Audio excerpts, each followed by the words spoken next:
I'm going to do a little intro and then have a prayer. And as we come into the body of our program, as Aimee starts, I invite you all to mute yourselves so we don't have any distraction of other noises going on. We step into this holy ground together, thinking about conflict as we talk and listen and think together about this subject. Conflict is huge these days. So much a part of our world and our nation, our churches, our families, even our own inner lives. Thank you for joining us in this time.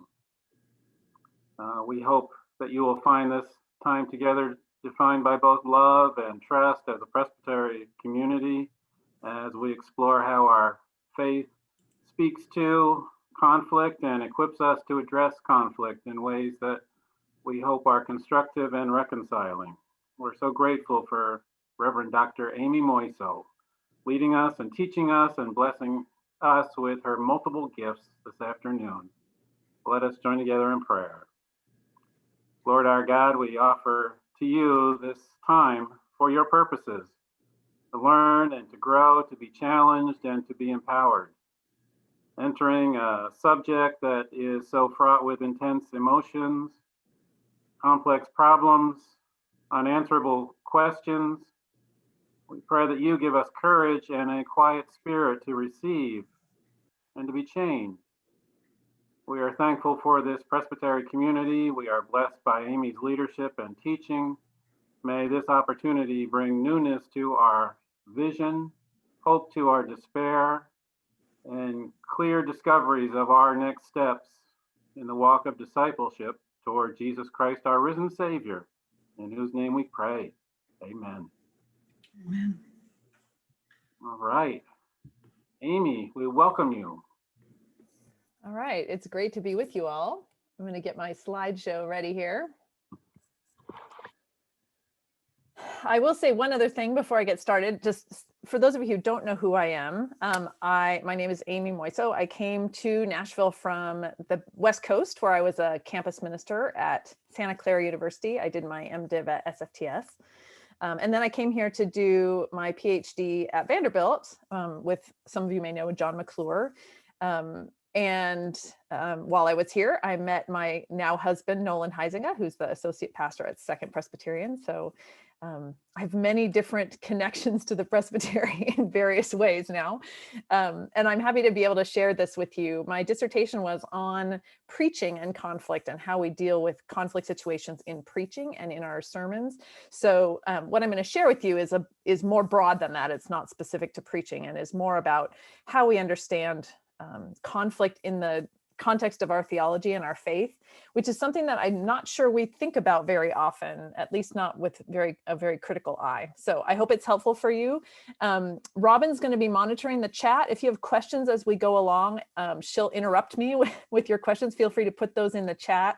We'll also have time at the end for conversation. I want to also invite you, if you'd like, to just have a piece of paper handy, not only for if you want to just take notes, but so that you can keep track and think about how the things that I'm presenting make you feel, because conflict is incredibly personal. And my suspicion is that all of you are here because you've had some experience with conflict, maybe very recently, maybe very presently. We're not going to do a deep dive into all of your personal stories or anything like that, but you may want to be attentive to what this is bringing up for you and maybe some things you want to reflect on more fully based on what I'm saying about how our faith and conflict interact. So I just invite you to have a piece of paper ready, not only for notes if you want to take those, but just to have something to reflect on as well, because this is such a personal and difficult kind of topic. And we all bring personal stories to it. I doubt there's anybody on this call who's thinking only of conflict in the abstract. So my suspicion is you're gonna, as I'm talking, things will come up for you, really concrete situations. And that's totally normal, and that's why we're here. So we'll get started. All right. You should see a bright red square. Now it's a different square because as I'm trying to move the window, it is going ahead in my video. So hang on one second. These are the tricks of Zoom. And we do see it, Aim. Yes. let me pause for 1 second while I move it to the place where I can see it because it's on my other screen. All the things we've learned since we've been doing this stuff. Isn't that right? Okay. Let me go back to the beginning and start once more. All right.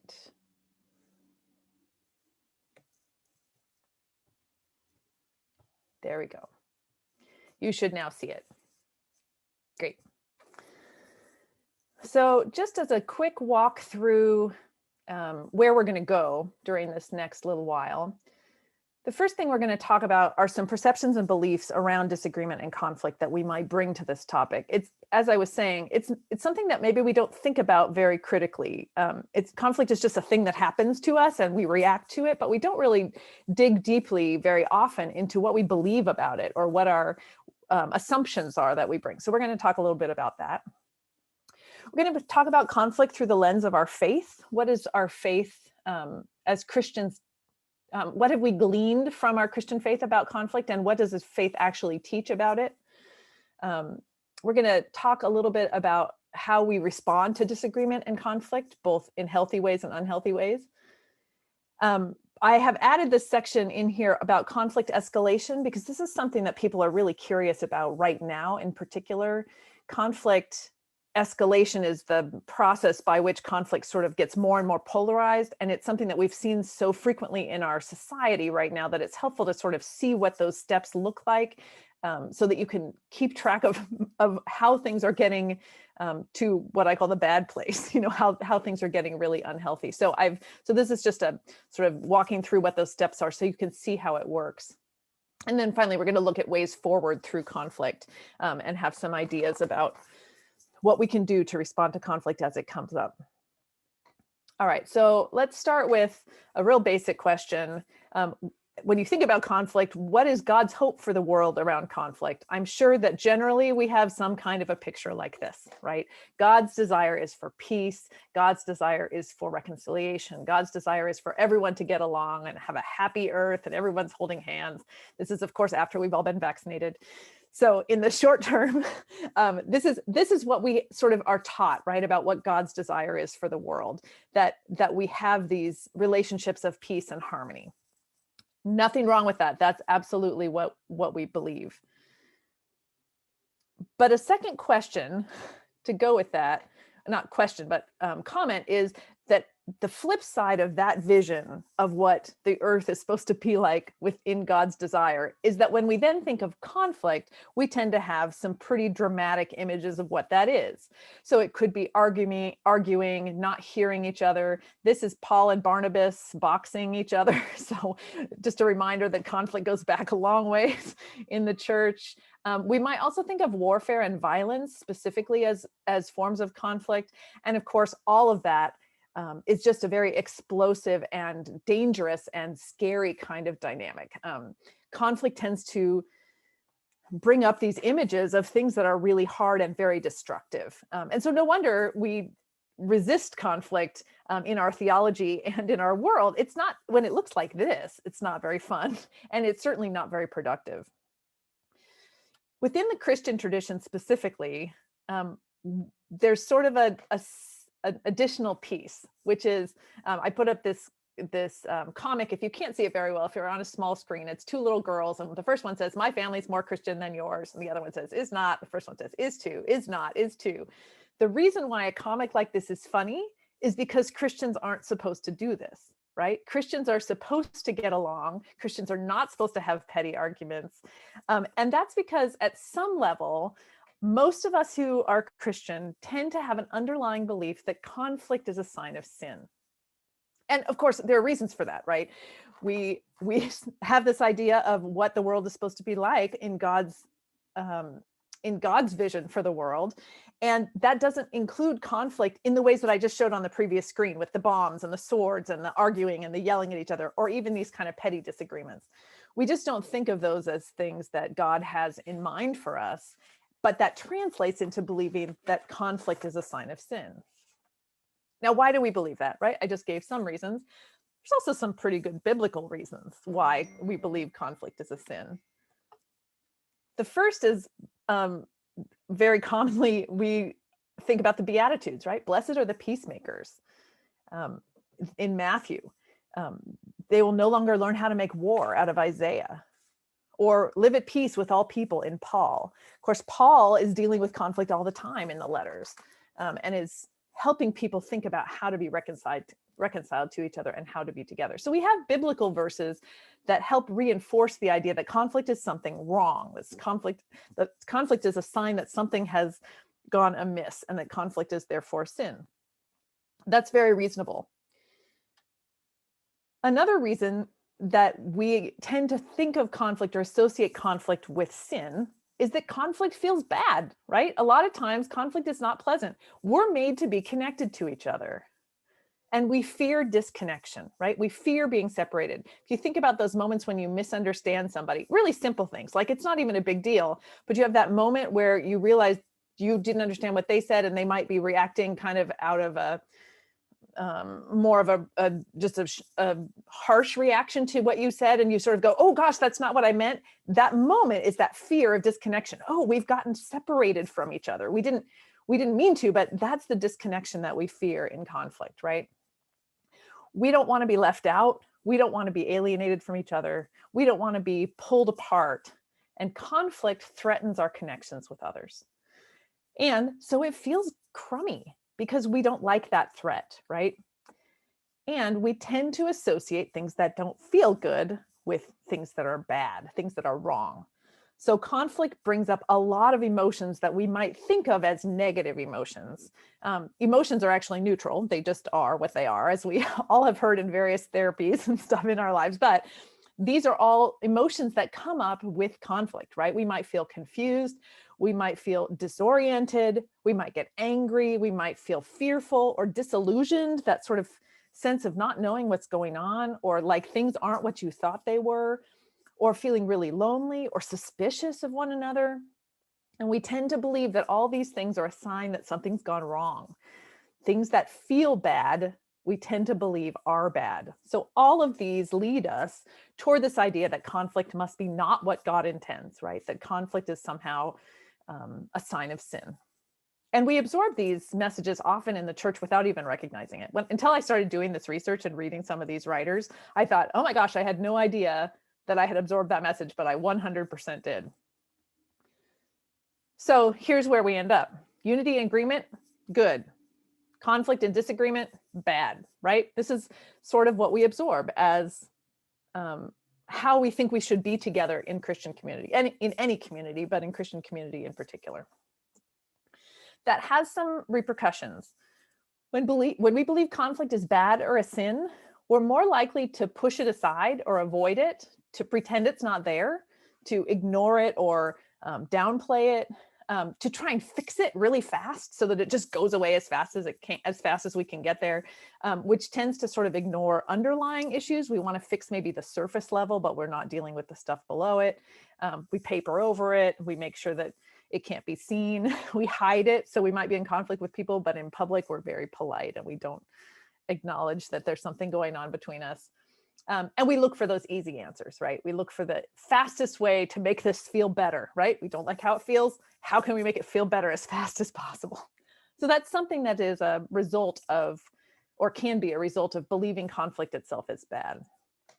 Another temptation is that when we're in the midst of conflict, and we believe that our side is right, which is particularly the case in situations of ethics and morals and religion, we come to a place of just trying to win, right? So conflict is bad, but I have to win because I have the truth. So I may entrench more and more and more in my side because my side is the only one that's right. And it matters at this sort of existential level. It's so critical that I get this truth out there because I know what the truth is. So we turn to just trying to win the argument, just trying to win the conflict, which is another, we'll talk about this more when we get to conflict escalation. But when we're trying to win, we sort of have lost track of what the relationship is that we have with the other person, or what we might be trying to work on together.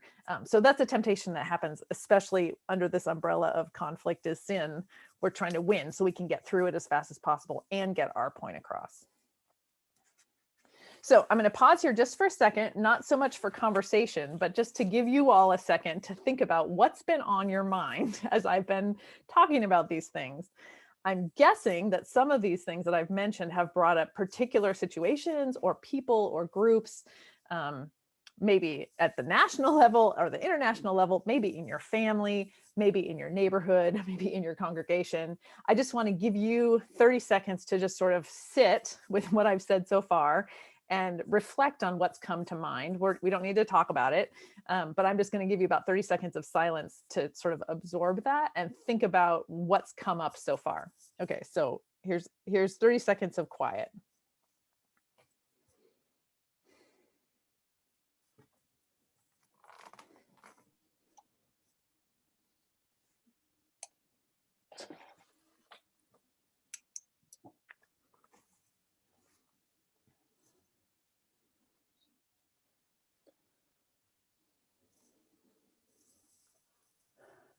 Okay, so I already said this once, but just to reiterate, we have this idea that unity and agreement are good, conflict and disagreement are bad. Now, it's obviously more complex than that. We have lots more in us than that, but it's sort of an overarching frame. This is how a lot of us have been shaped. So we're going to talk about how to shift that perspective a little bit. It's not that unity and agreement is bad and conflict and disagreement are good. We're not going that way either. We're just going to think about how we have absorbed these messages of conflict and how we might see them differently in ways that could help us then respond better as they come up. So what's important is, in a world of differences where no two people are the same, conflict is unavoidable. It's just going to happen. There's no way to have conflict not happen, which also means that conflict is normal and natural. This is a really hard thing to absorb because it doesn't feel great, right? It feels kind of yucky to think that conflict can't be avoided. But it's helpful to remember that conflict is normal and natural because the world is diverse. So conflict theorists talk about this as the definition of conflict. So instead of thinking about conflict as sort of those violent images or the arguments, this is our definition. Conflict is tension that results when we encounter difference. That's it. Conflict is tension that results when we encounter difference. That makes conflict normal and natural and neutral, right? It's tension, which doesn't feel good, but tension doesn't necessarily mean it's something bad. And encountering difference, we know isn't necessarily bad. So conflict is tension that results when we encounter difference. And as I said, this is the frame that people who work in conflict theory use. And then they move from there to define other, like, different types of conflict, but this is the overarching definition. So let me give you some examples. Someday, maybe we'll get to go back to the movies. And if we do, you might find that you show up at the movie theater and your favorite movie is on at 6:30 and 8:30, and my favorite movie is on at 6 and 8. And we have a conflict, right? We have to figure out which movie we're going to see when, whose movie gets to go first. Are we going to see both movies or just one? How are we going to solve this conflict, right? We don't think of that as a conflict. But by this definition, this is what conflict is. Conflict is encountering a tension related to difference. And this is an example. Another example might be you show up at a restaurant and you get this when you're expecting this, right? Or you get silverware when you're expecting chopsticks. And you kind of don't know what to do. And the tension feels like, I don't know how to use this thing, or I'm going to look ridiculous trying to use this, or this isn't what I expected. And we feel that tension, right? Again, not bad or good, just different, just different. What's important about thinking about conflict in this way is that it helps us separate out the encountering of something different from something that's actually harmful, right? None of these things are harmful to us. They may be uncomfortable. They may cause tension. They may make us embarrassed. They're not harmful. And conflict itself can be harmful, but isn't necessarily harmful. This helps us separate out when conflict falls into the category of sin and when it's just this tension. All right. Okay, so that's the main definition to work from. And what is important here is that we actually believe difference and diversity are good. We say this all the time when we're talking about the earth, right? And the creation. We like difference and diversity. So you can imagine how this becomes difficult when we're in a church setting and we're saying diversity is great. God made this verdant world and there's all these different plants and animals and Noah's Ark and all the two of all the different creatures and all this kind of stuff. And then we say, but conflict is bad. Well, this is kind of a problem for us. We're gonna have some issues reconciling this unless we can really attend to what conflict actually is. Conflict is that tension. When we encounter difference is good. So how are we going to think about what conflict is? All right. So here are two important affirmations to keep in mind. What we believe about conflict matters, right? So conflict is not just a thing that just is. How we think about it, what we believe about it, if we believe it's always bad, if we believe it's sinful, that matters in how we respond. And so the second piece of this is that how we respond to conflict matters, right? So what we believe about it matters and how we respond to it matters. But it's not just conflict is good or bad, but how are we going to respond and how are we going to respond? I think I can get away from it doing that. Okay. Somebody needs to mute. Let's see who it is. I just sent a note to Robin. Okay, great. Yeah. All right.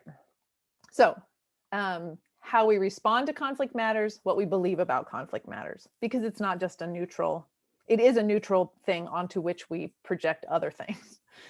So let me get a little bit out of the abstract into a little bit more concrete. Okay.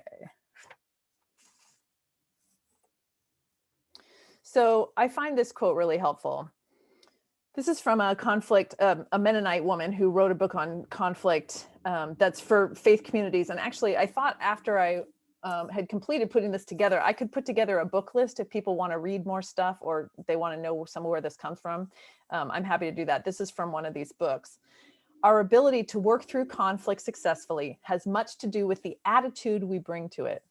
How we view and feel about the self, the other, conflict, truth, and even God often determines how we work with conflict. So this is an important point because it reminds us that when we are dealing with conflict, we have a choice in what we do with it, but even our very attitude toward it makes a difference in how it goes and how it plays out and what the results are.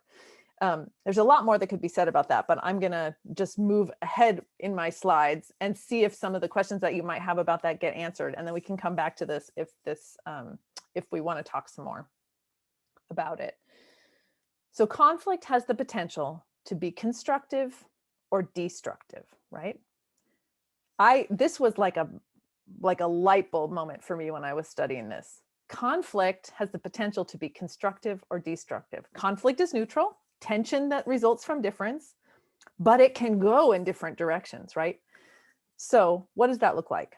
Well, constructive would be conflict that leads to growth, deeper honesty, discovery, change, repair. So think about things like the civil rights movement as constructive conflict, right? Something was wrong, conflict was happening and was needed to make change, right? So we can talk about the methods by which different people use to make change, but the point here is that conflict has the potential to be constructive when it has the possibility embedded in it of better relationships together, of more whole and healthy relationships. Destructive conflict, by contrast, leads to things like rigidity, polarization, deeper injustice, violence, and seeing the other as the enemy, right? So this is language of dehumanization. This is language of seeing great stereotypes of other people, or writing off whole groups of people, or just getting so entrenched in our side that we can't even engage with the other person anymore. Certainly violence is always a sign of conflict gone wrong, right? Conflict is never constructively violent. That's not good. It means that we've exhausted other options or haven't tried them, and are resorting to violence as a means to solve conflict, but it's never a constructive answer, because it always ends up with people being harmed. And we're trying to find ways to deal with conflict in constructive ways that aren't harmful. Okay, so remember I said we were going to talk about the steps of conflict escalation. So here are 6 steps. And like I said, I included these so that you can kind of see how conflict goes off the rails. Now, you may have experienced this in your own churches or congregations or your families. These will probably not come as a surprise. So first, when we're dealing with conflict, the other person becomes the major concern, becomes the problem. When we feel questioned or threatened and our defenses go up, we shift from a shared responsibility for the problem to seeing the other person as the problem, right? So we come to a committee meeting, we're going to talk about the new carpet, and somebody really wants this disgusting carpet with the weird swirls in it, and it's the only person who wants that one. And suddenly the whole thing about carpet and what's the best choice for the church becomes all about that one person who wants the swirly carpet, right? They become the problem. So why does it matter that the other person is seeing the other person is the problem? Well, it becomes personal, and the solution becomes to change the other person, get rid of the other person, or get away from the other person, right? So this is where we start to see the separating, that disconnecting from each other, where we no longer see the person as somebody we're in partnership with or interdependent with. This is the first stage of shifting blame from something that we're shared together to something that's on the other person. Of course, this can be on whole groups of people too, but for the case of this conversation, the solution becomes get that person out of here. The second step in conflict escalation is the issues multiply. So our frustration makes us want to bring other issues in to make their point. So whataboutism becomes a common example of this. You think I'm messy. How about you leave toothpaste all over the sink every morning? Or the fact that I'm always the one who takes out the garbage.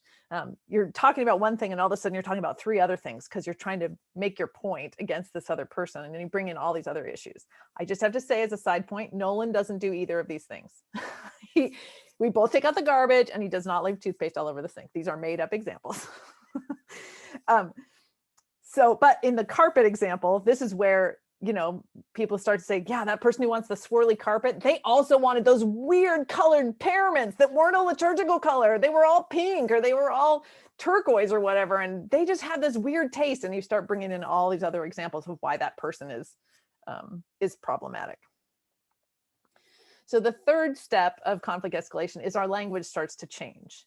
Language becomes more generalized and stereotypical, moving away from the original issue and toward deeper association of the people as the problem. So in the carpet example, you might start to say, well, that person who wants the swirly carpet is from Oregon. That's where I'm from. It's from Oregon. And those people from Oregon, they just have weird ideas about stuff. I mean, they legalized pot, they do mail-in ballots. They're kind of weird. They hug the trees. They recycle everything. They just have weird ideas. So all of a sudden you get this language that's more generalized. Well, you just know how those people are. Then the fourth step is that talk with like-minded people increases. Instead of talking to the people with whom we have the problem, we talk to others about them. So now all of a sudden you've got the meeting after the meeting, right? The ones where you're in the parking lot and there's the secondary conversation where you're kind of trying to figure out who's on what side and who you could get as an ally for your side. This is what happens as we then continue to move away from the other people. And as a result, sorry, that went by too fast. I don't know if I can go back on here. Well, what it said was that when we're separated from each other and don't see the don't have talk with people who are like us, the stereotypes about them increase because we have less information about what's actually going on with them. We aren't as connected to who the other side is. So our talk with like-minded people tends to reinforce our biases against the other group while also limiting the information we have about the other group. So the fifth thing is our focus moves from the original issue to the most recent action. So again, in the carpet example, we might focus on the latest thing the other person did. So instead of talking about the carpet and the swirly carpet that somebody wants, you might say, you know, that person who wants the swirly carpet, last week they proposed this whole other thing where they were going to serve ice cream during the coffee hour. Can you believe it? They want to do ice cream and swirly carpet. So it moves to the most recent action. So you're completely losing sight of the original conflict in sort of that move toward really demonizing the other person as something terrible or the other group. And with each new incident, the goal shifts from resolving that initial conflict to winning, getting revenge, or hurting or punishing the other person, right? So you're not even thinking about the carpet anymore.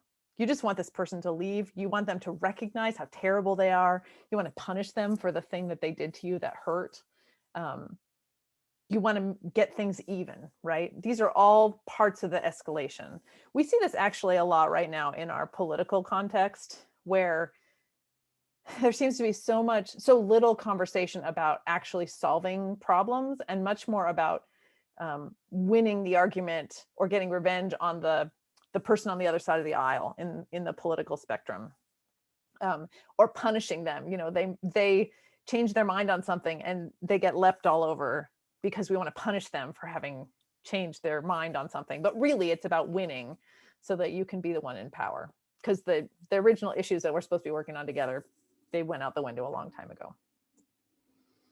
So then the last step is that middle ground disappears. Whole groups of people become divided into opposing sides, and those in the middle are pressured to join one side or the other.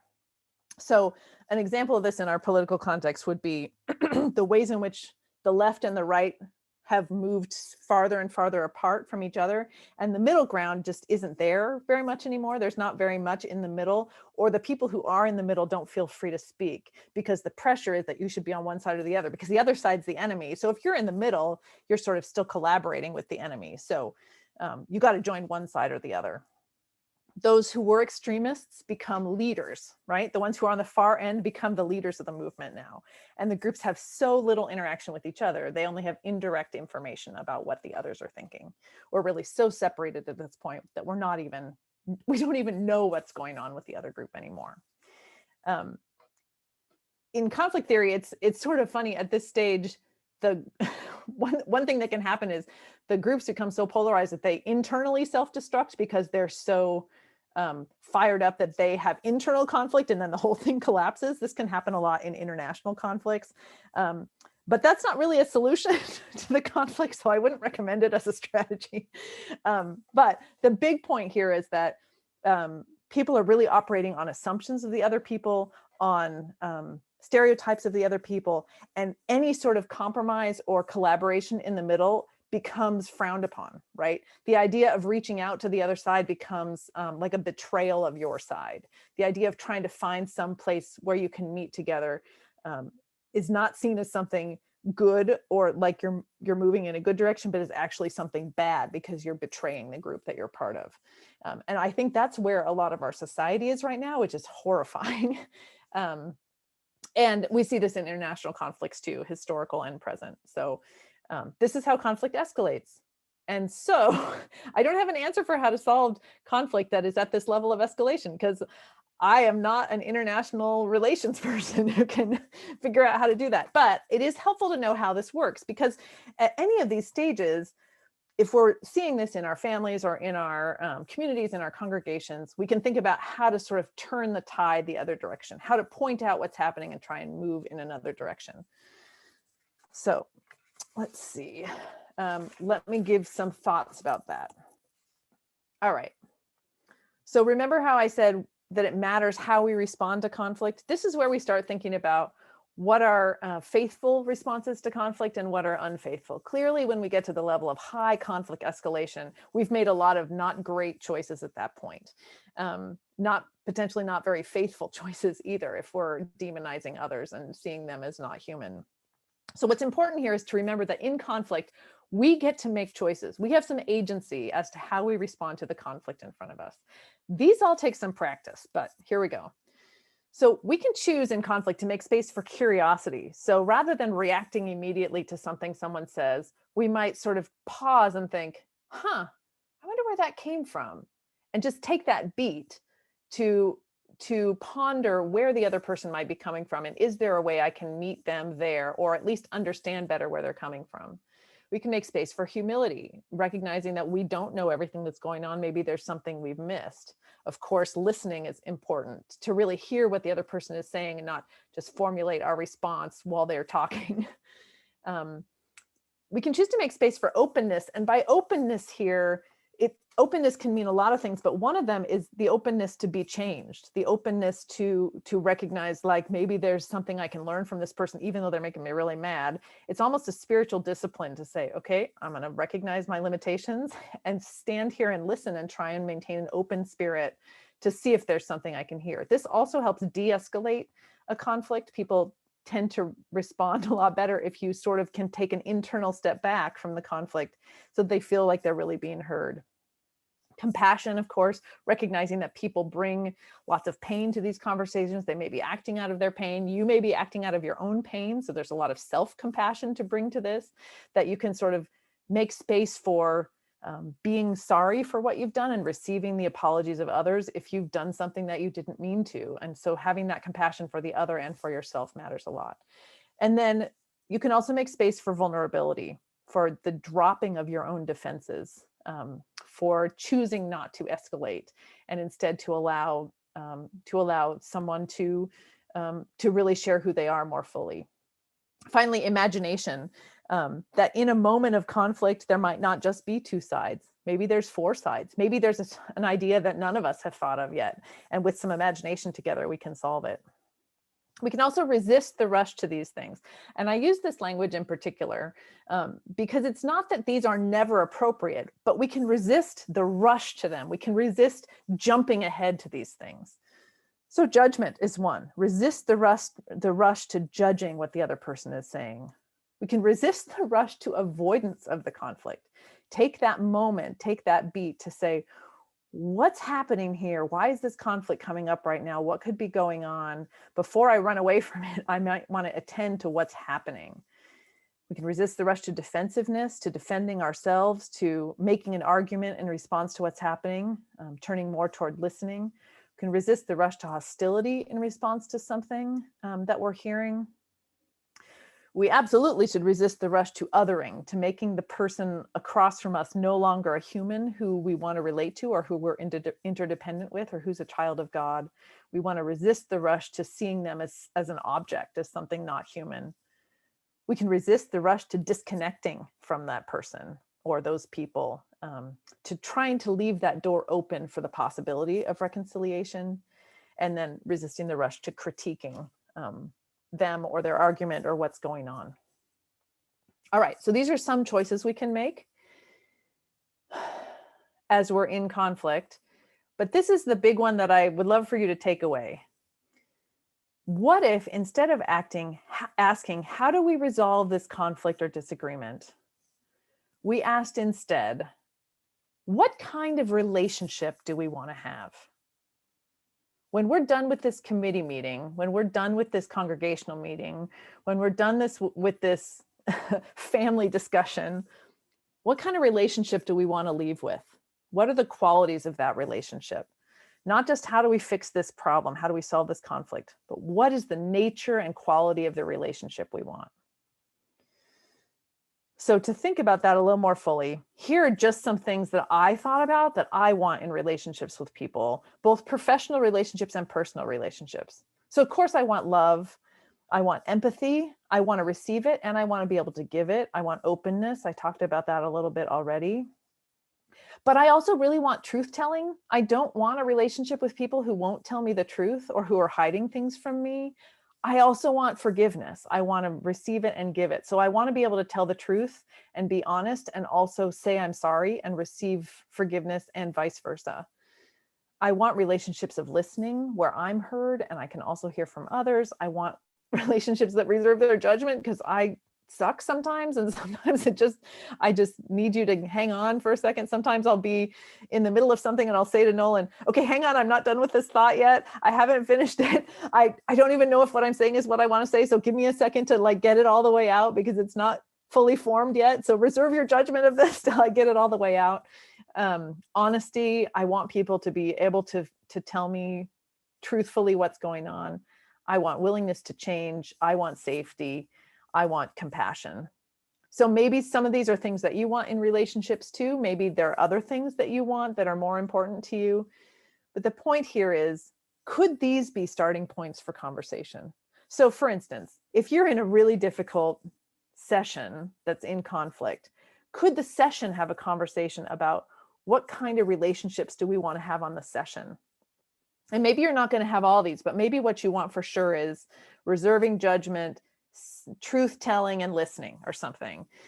Maybe the session can come to some agreement on what kind of relationships we want to have in the body of Christ. And that could be a place of convergence, even if the conflict itself can't be resolved at that time. So that's why this is a helpful way, a helpful turning away from the conflict issue itself and toward the kind of relationships we want to have. Okay, I've got a few spiritual practices to help deal with conflict. These are going to reflect some of the stuff I've already said. The first one is to cultivate imagination and creativity. And this is something you can do in congregational settings or family settings or whatever. In conflict, we can anticipate with hope. These are from another book by that same guy who wrote those conflict escalation things. In conflict, we can anticipate with hope that another way is possible beyond the dualistic options put before us. We can deliberately cultivate skills for creative possibility. So what this particular author is talking about is that people who are the best at conflict transformation, at moving conflicts forward into something new, are ones who can see beyond what is offered to them as a dualistic option, either this or this. They're ones who have imagination and creativity for another possibility that maybe hasn't been seen. We can develop those things together. We can practice that together by brainstorming every possible idea to solve some conflict, or by doing art together, or by doing any number of other things to sort of develop those skills of creativity and imagination, so that when we're in a conflict situation, we have some of those skills already there. Or we can turn to the most creative ones among us and say, okay, we're really stuck between these two options. Can you see something else that we're not seeing? Can you imagine something different for us? Because we need some help with that.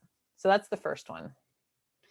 And these are all spiritual in that they're also ones that form us internally and form us toward what God is like, right? God is creative. God is creative. God is always creating. God has new possibilities. So the second one is called Save the Other's Proposition. This comes out of the Jesuit tradition. This is an Ignatian practice. And this is how it goes. Recognizing the importance of the issue to the other, we seek to understand why rather than to win, and presume the best intentions of the other.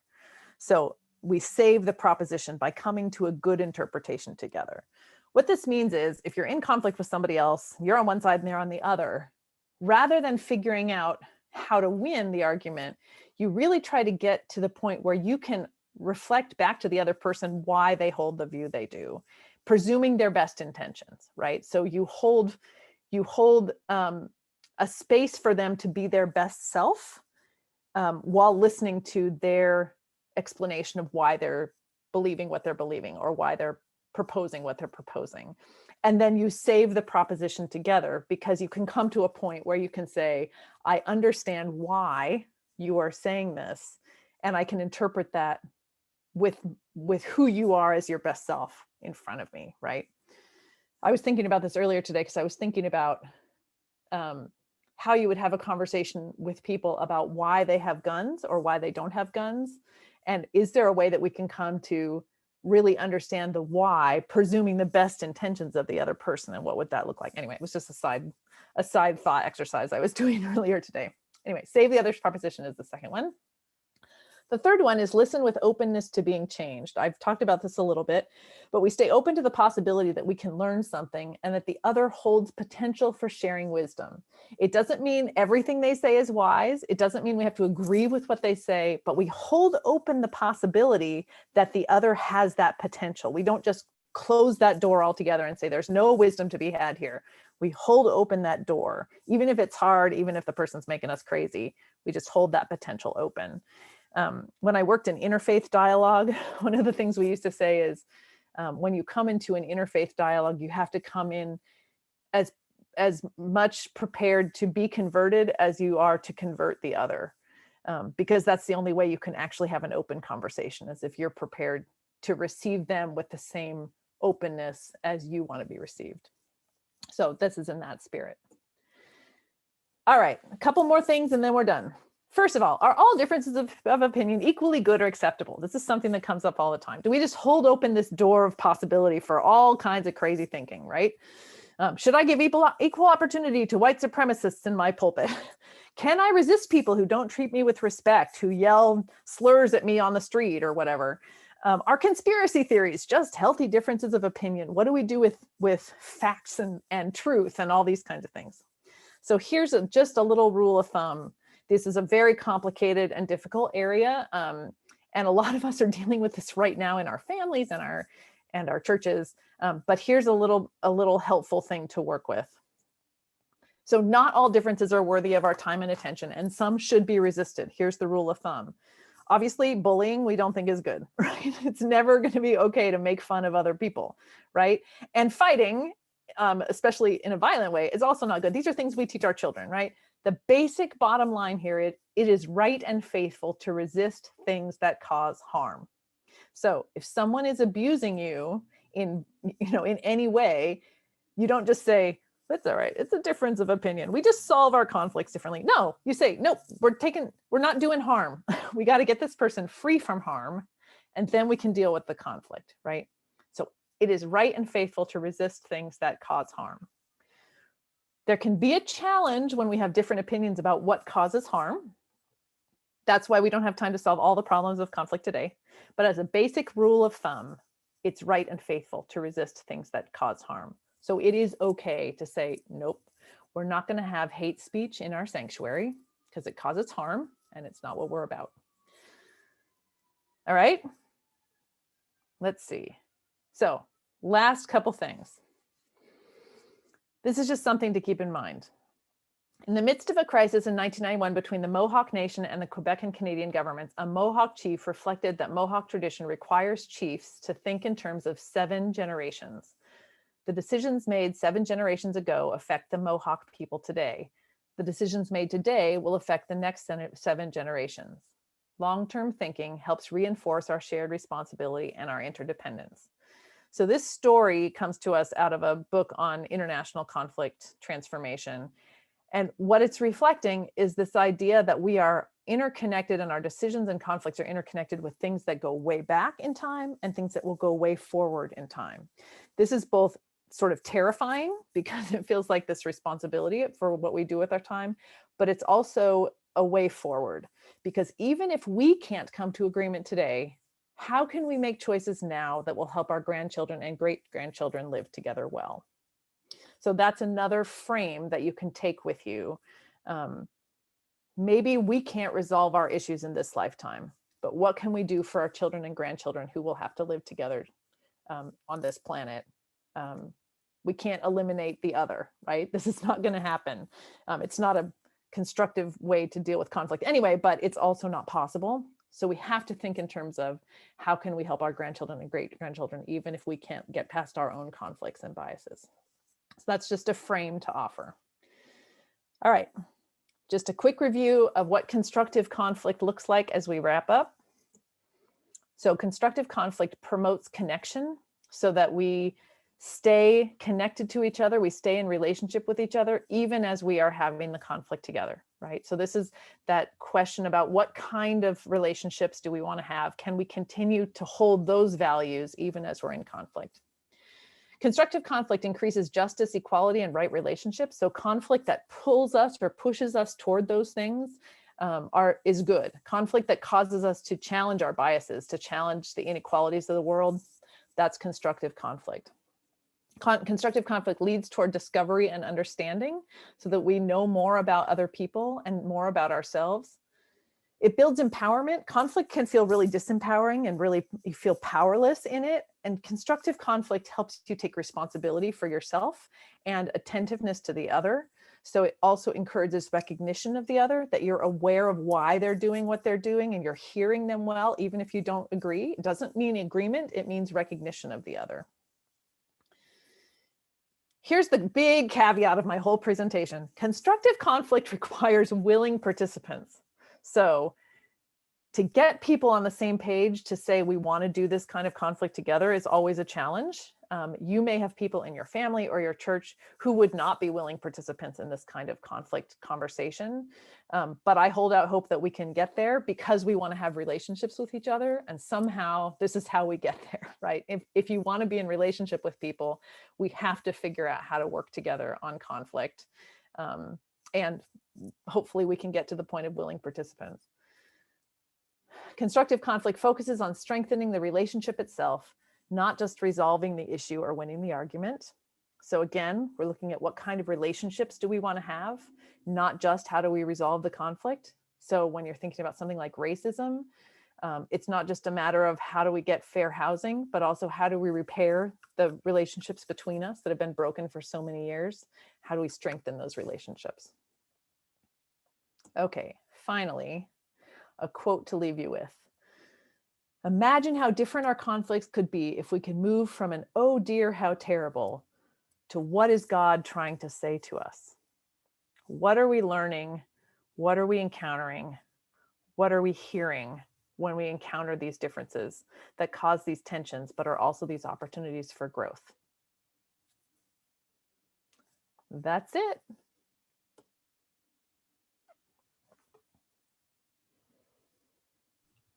And if you have any questions or discussion things you'd like to say, wave your hand around or, or just shout them out if you want. And I can make these slides available if that would be helpful to any of you who would like to have them. I tried to go kind of slow, but I get excited and then I don't know how slow I'm actually going. So are there any questions, comments, things folks want to share?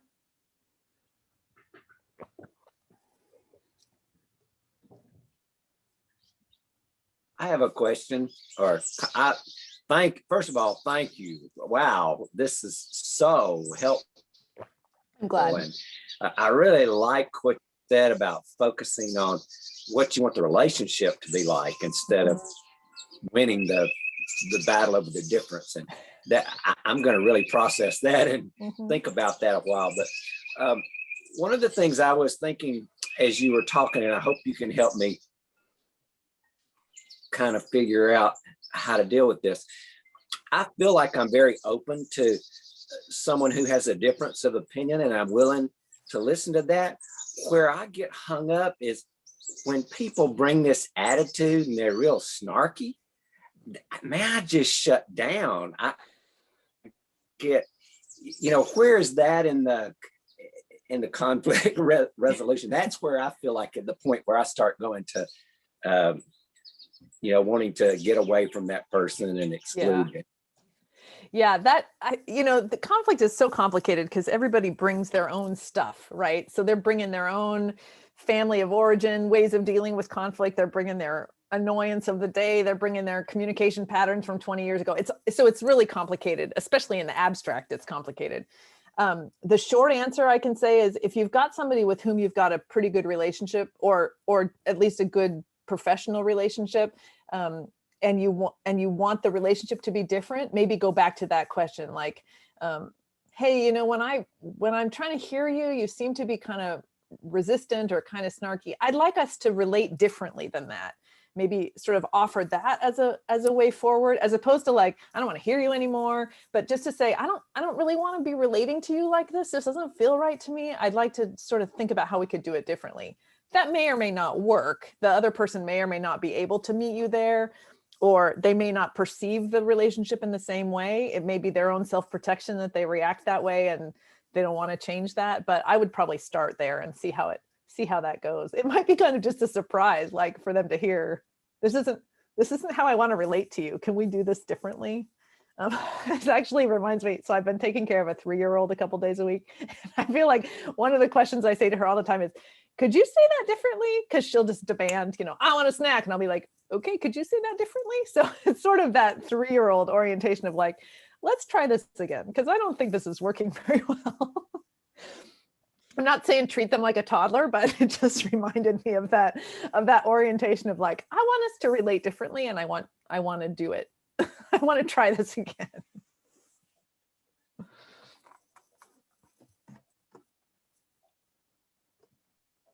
I actually like that a lot, because I think I love the problem you just said, like, what about when someone's snarky? Yeah. And I think it's also hard when somebody says something, overtly racist that's really mean. Yeah. And it makes your blood boil. And in the moment of anger, it's really hard to know what to say. It's hard to do what you're saying, like, because you're full of emotion at that very instant. You're full of emotion, and you feel anyway. Yeah.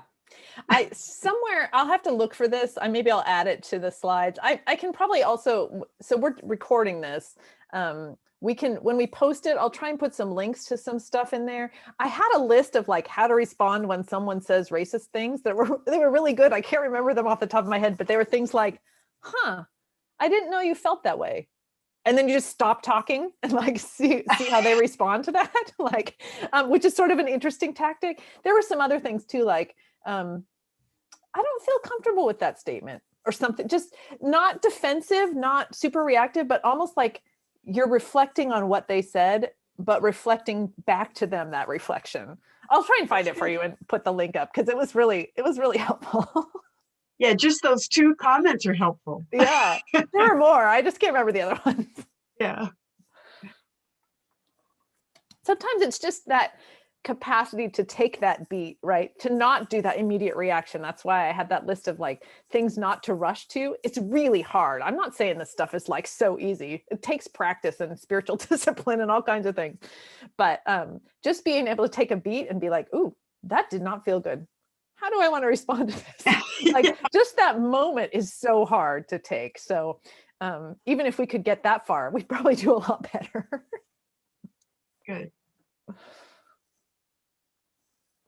Other questions, comments? Can I make one more comment? Yeah. I'm a teacher, and sometimes I come up with the opposite problem where students are afraid to say anything because they don't want to offend anybody else. Yeah. And I understand that's more what my personality is like too. Yeah. And so it's hard to make any movement. It's hard to go in any direction because everyone's being so careful and walking on eggshells. Well, this is an interesting thing about this idea that conflict is sin. Because I think at some level, these things are related. When we start to believe that saying the wrong thing or doing the wrong thing is bad, or that we're going to get a weird reaction from that, then we start shutting down, because we don't want to be embarrassed. We don't want to reveal that we don't know stuff. And so part of the bigger picture of this that I didn't deal with so much in today's presentation is, how do we cultivate communities where conflict is normal and where people can make mistakes and even bring up stuff that's kind of stupid, but then they don't get immediately jumped on, where we can sort of say, oh, that's an interesting perspective. Let's talk more about that. So that people start feeling like, oh, I don't have to be afraid to say things because I'm not going to be attacked. I think that's a really countercultural way of being right now. And I don't know how we do it really well, but it would be awesome if the church could be that kind of a place where you could just come and feel free to just explore stuff without being attacked, but also with some parameters, right? We're not going to just let everybody say everything that comes into their head, and we still have that thing about harm. We're not going to let people harm each other, but maybe we're going to cultivate a context where people feel freer to speak openly, and to learn together and to make mistakes and know that they're still going to be cared for and part of the community. Classroom should be like that too. It's hard to cultivate that. Yes. Yep. Aimee, go ahead.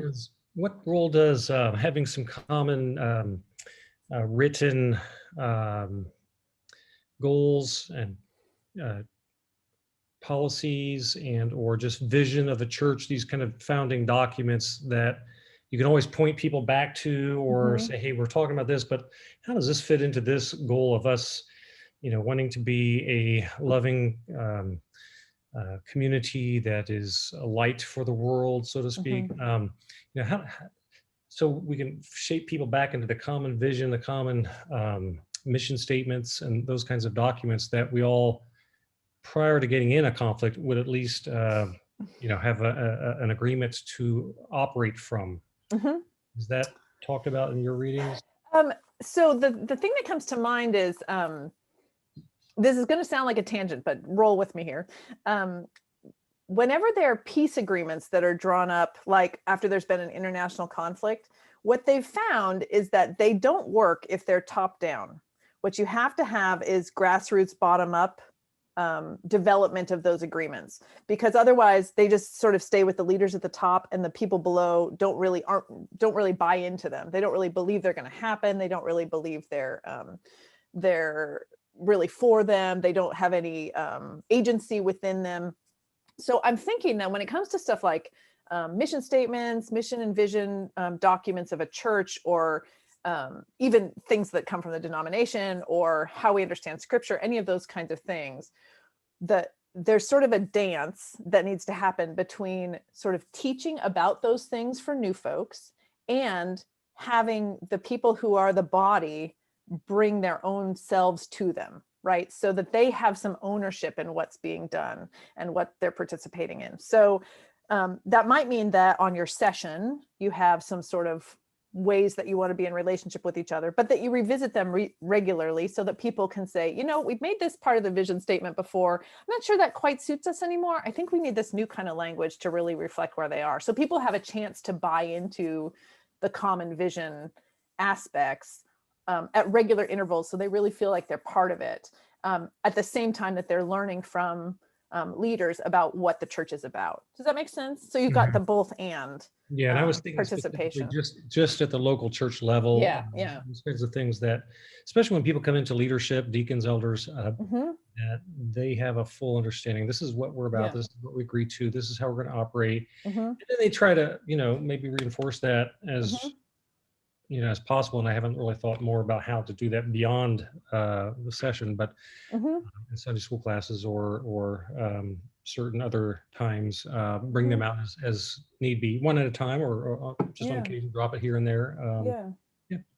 I would say, just generally speaking, be thinking of how you can help make those things real in the lives of the session members, so that they're not just sort of learning them, like learning the Pledge of Allegiance, and then you just raise your hand and say the Pledge of Allegiance, but are actually thinking, this matters to me because I'm connected to it in this way, or I can see myself interacting through this particular aspect of this vision. So maybe there are ways to do session retreats or session just formational events where you take the document, but then you give different pieces to different people to really engage with, so that they have some ownership in it too. Even if they're not changing it, they just have some ownership in what it means for them. I don't know. That's just off the top of my head.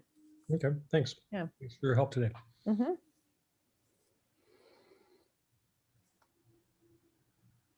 Yeah, the big thing about conflict generally is that, a big thing about it is that conflict makes people feel disempowered. And so that adds to their desire to withdraw from stuff. So any way that they can be given agency and feel recognized and feel empowered within the conflict will help them. So conflict that allows people to make decisions for themselves rather than having decisions thrust upon them always helps with that empowerment and engagement of people. That's sort of hard in the abstract to describe, because there are some situations where that's not possible. But if you're talking about two people who are in a conflict transformation would want them to sit and work out stuff together, even if it's hard and even if tempers flare, so that they feel empowered and like they have agency in the conflict, rather than having a mediator come in and say, okay, this is what you're going to do, because they will have more engagement and buy-in in the conflict if they can come to it together, if they can come to a resolution together, than if it's a top down. Now, some conflicts require a mediator because you just can't get there, or there's some other reason, but generally speaking, as much as people can be empowered to engage in it more fully rather than withdrawing, it's better in the long run, especially for the relationship itself. Mhm.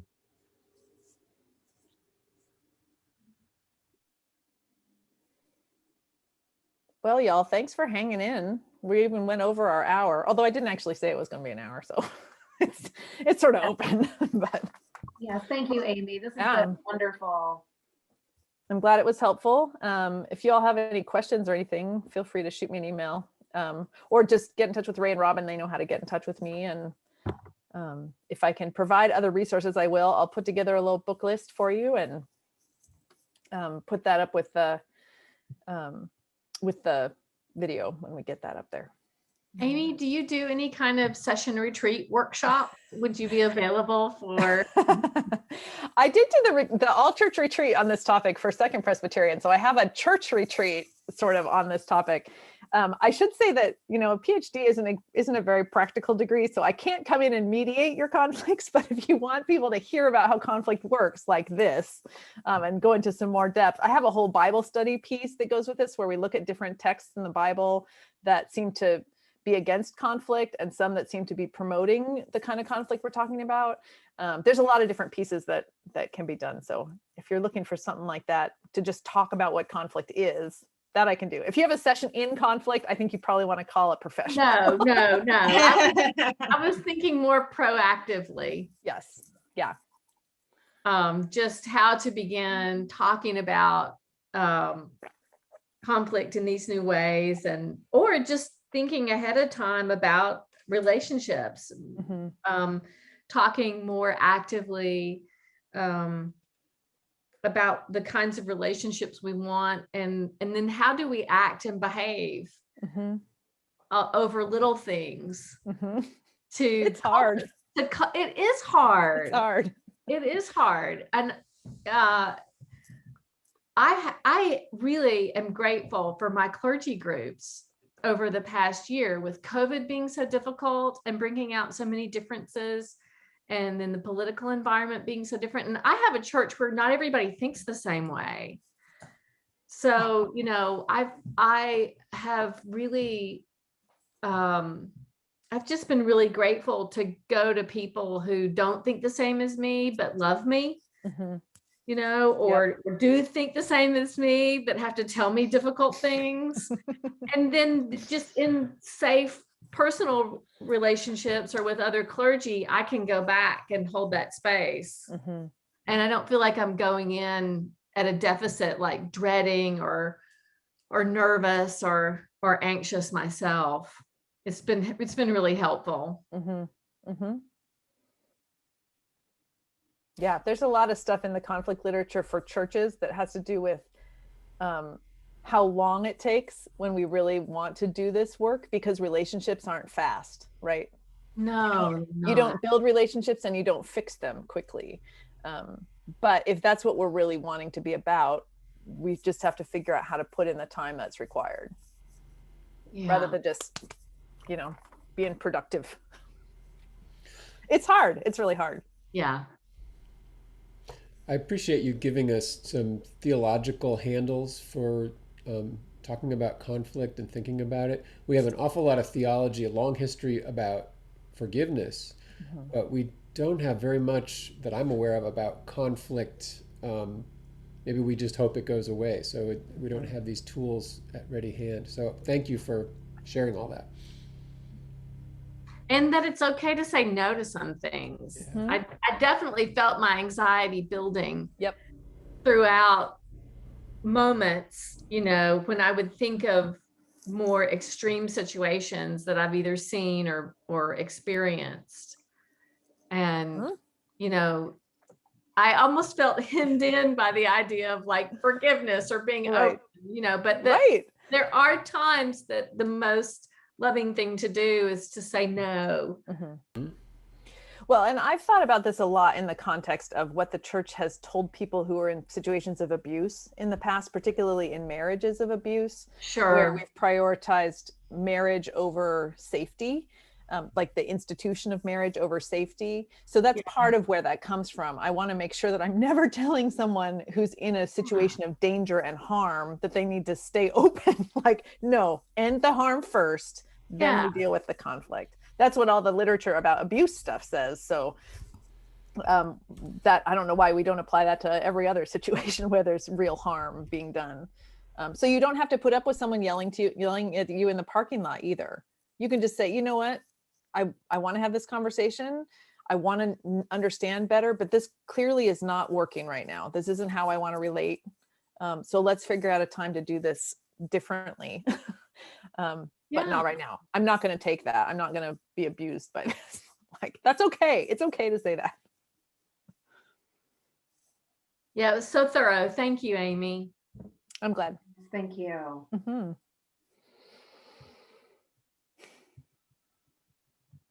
Yeah, so thank you all. Thank you.